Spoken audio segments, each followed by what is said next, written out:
Hi, நான் உங்கள் நவீன் விக்னேஸ்வர். லைஃப்பில் ஃபர்ஸ்ட் டைம்ஸ் எல்லாமே ரொம்ப ஸ்பெஷல் இல்லைங்க. ஃபர்ஸ்ட் டைம் ட்ரெயினில் போகிறது, first day in school, first day in college, first time in love. முதல் காதல் எல்லா மனுஷனுக்கும் ரொம்ப ஸ்பெஷல்ல. யோசிச்சு பார்த்தா ஒரு டெக்கேட் முன்னாடி இருந்திருக்கும்ல நமக்கு ஃபர்ஸ்ட் லவ்லாம். பாசிபிளாக ஹூனோஸ் ஒரு ஃபர்ஸ்ட் ஸ்டாண்டர்ட் செகண்ட் ஸ்டாண்டர்ட் படிக்கும்போதே இருந்திருக்கலாம், ஒரு 6th 7th படிக்கும்போது, இல்லை ஒரு 9th 10th படிக்கும்போது கூட இருந்திருக்கலாம். நம்ம கிளாஸில் இருந்த ஒரு பொண்ணு மேலேயோ பையன் மேலேயோ அந்த ஃபீல் வந்திருக்கலாம். சயின்ஸ் டீச்சர் மேலேயோ கணக்கு டீச்சர் மேலேயோ, அவர் நம்ம ஸ்கூல்லேயே ஒரு சீனியர் மேலே, ஒரு அக்கா மேலேயோ அண்ணா மேலேயோ, யார் மேலே வேணால் அந்த ஃபீல் வந்திருக்கலாம். பட் இட்ஸ் அ பியூட்டிஃபுல் ஃபீலிங்லங்க. அந்த டேஸ்லாம் திரும்பி யோசிச்சு பார்த்தா அவ்வளோ அழகான நாட்கள். லூசுத்தனமாக அவ்வளோ விஷயம் பண்ணியிருப்போம்ல. ஒரு வருஷம் 2 வருஷம் பார்த்துட்டு மட்டுமே இருந்திருப்போம். கடைசி வரைக்கும் பேசியிருந்திருக்க மாட்டோம். இப்போ வரைக்கும் கூட பேசியிருந்திருக்க மாட்டோம். கிளாஸ் நடத்தும் போது அந்த பொண்ணு பின்னாடி அந்த பையன் பின்னாடி போய் அந்த டெஸ்கில் உட்காந்துட்டு கிளாஸ் கவனிக்காமல் அவங்கள பார்க்குறது, அந்த ரெட்டை ஜடை, அந்த பொட்டு, சின்ன சின்ன விஷயங்களை கூட ரசிக்கிறது. டெஸ்ட் எழுதி முடிச்சுட்டு அந்த டெஸ்ட் பேப்பர் சப்மிட் பண்ணணும்னா அந்த பொண்ணு சப்மிட் பண்ணும்போது அந்த பேப்பர் மேலே நம்ம பேப்பர் சப்மிட் பண்ணுறது, ஃப்ளேம்ஸ் போட்டு பார்க்குறது, சைக்கிள் எடுத்துகிட்டு அந்த பொண்ணை ஃபாலோ பண்ணி அந்த பொண்ணோட வீடு கண்டுபிடிக்கிறது, அது பண்ணுறது இது பண்ணுறது, எவ்வளோ லூசுத்தனமான விஷயங்கள் பண்ணியிருப்போம் இல்லைங்க. அதுவும் ஆண்டு விழாலாம் வந்துட்டு அந்த பொண்ணு மட்டும் சாரீ கட்டுச்சுன்னு வைங்களேன், அன்றைக்கெலாம் நம்மளை கையிலே பிடிக்க முடியாது. So Crazy days in life, but beautiful days in life. அதுக்கப்புறம் என்ன ஆயிருக்கும் யோசிச்சு பாருங்களேன். எதர் அந்த பொண்ணோ பையனோ நம்ம ஸ்கூலை விட்டே போயிருப்பாங்க, அவர் நம்ம ஊரை விட்டே போயிருப்பாங்க.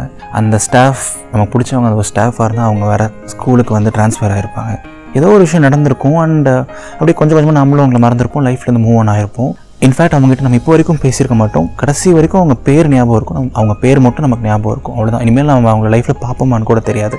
பட் நம்ம ரொம்ப ஸ்ட்ரெஸ்ஸாக இருந்திருக்க மாட்டோம், அதை நினச்சி ரொம்ப ஃபீல் பண்ணியிருந்திருக்க மாட்டோம். அப்படியே ரொம்ப கேஷுவலாக மூவ் ஆன் ஆகிருப்போம். கரெக்டாக. பட் ஒரு நிமிஷம் யோசிச்சு பாருங்களேன்.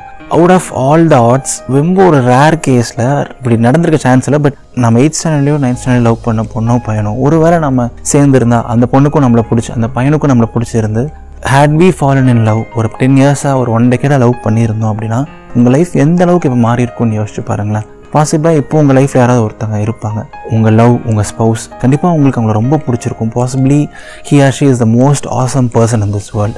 கண்டிப்பாக அவங்கள மீட் பண்ணியிருந்திருக்க மாட்டீங்க. நீங்கள் லைஃப்பில் மீட் பண்ண ஃப்ரெண்ட்ஸ் வேறையாக இருந்திருக்கும், நீங்கள் கடந்து வந்த ஜேர்னி வேறையாக இருந்திருக்கும், உங்களோட காலேஜ், நீங்கள் படித்த காலேஜ், நீங்கள் பண்ண விஷயங்கள் லைஃப்பில் எல்லாமே வேறையாக இருந்திருக்கும். உங்கள் லைஃபே வேறு மாதிரி மாறி இருந்திருக்கும். யோசிச்சு பாருங்களேன். ஒருவேளை அந்த முதல் காதல் மட்டும் நடந்திருந்தா லைஃப் என்ன ஆயிருக்கும்னு சொல்லிட்டு. முதல் காதல் அழகானது, பட் அந்த முதல் காதல் நடக்காமல் போனது இன்னும் அழகானது. ஸோ அது நடக்காமல் போனது ஒரு வகையில் ரொம்ப நல்லதாக போச்சுல. அது மட்டும் நடந்திருந்தால் நம்ம வாழ்க்கையே வேறு மாதிரி மாறி இருந்திருக்கும், இன்னும் கஷ்டப்பட்டு இருந்திருக்குமா இருக்கும், பயங்கரமான மென்டல் ப்ரெஷர் இருந்திருக்குமா இருந்திருக்கும். யூ நெவர் நோ இல்லைங்க. எனக்கு இந்த மாதிரி தான் லைஃப்பில் எல்லாமே அப்படின்னு தோணுச்சு. நம்ம ஒரு விஷயம் ரொம்ப ஆசைப்படுறோம், அது நடக்கலைன்னா அவ்வளோ வருத்தப்படுறோம். பட் ஒரு கொஞ்ச நாள் ஆனதுக்கப்புறம் தான் தெரியுது அந்த விஷயம் நடக்காமல் போனதே நல்லது அப்படின்னு சொல்லிட்டு. இல்லையா? யோசிச்சு பாருங்கள். இந்த மாதிரி எவ்வளோ விஷயங்கள் நீங்கள் லைஃப்பில் கடந்து வந்திருப்பீங்க.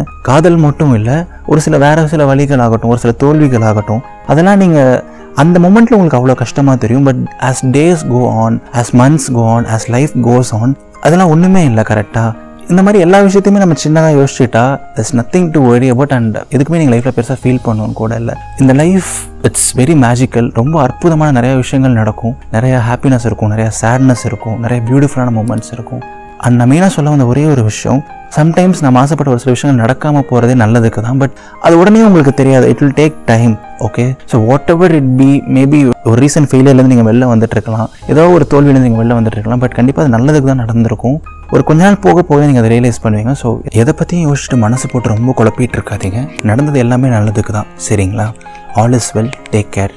இது நவீன் விக்னேஸ்வரன், இதயத்தின் குரல். நன்றி.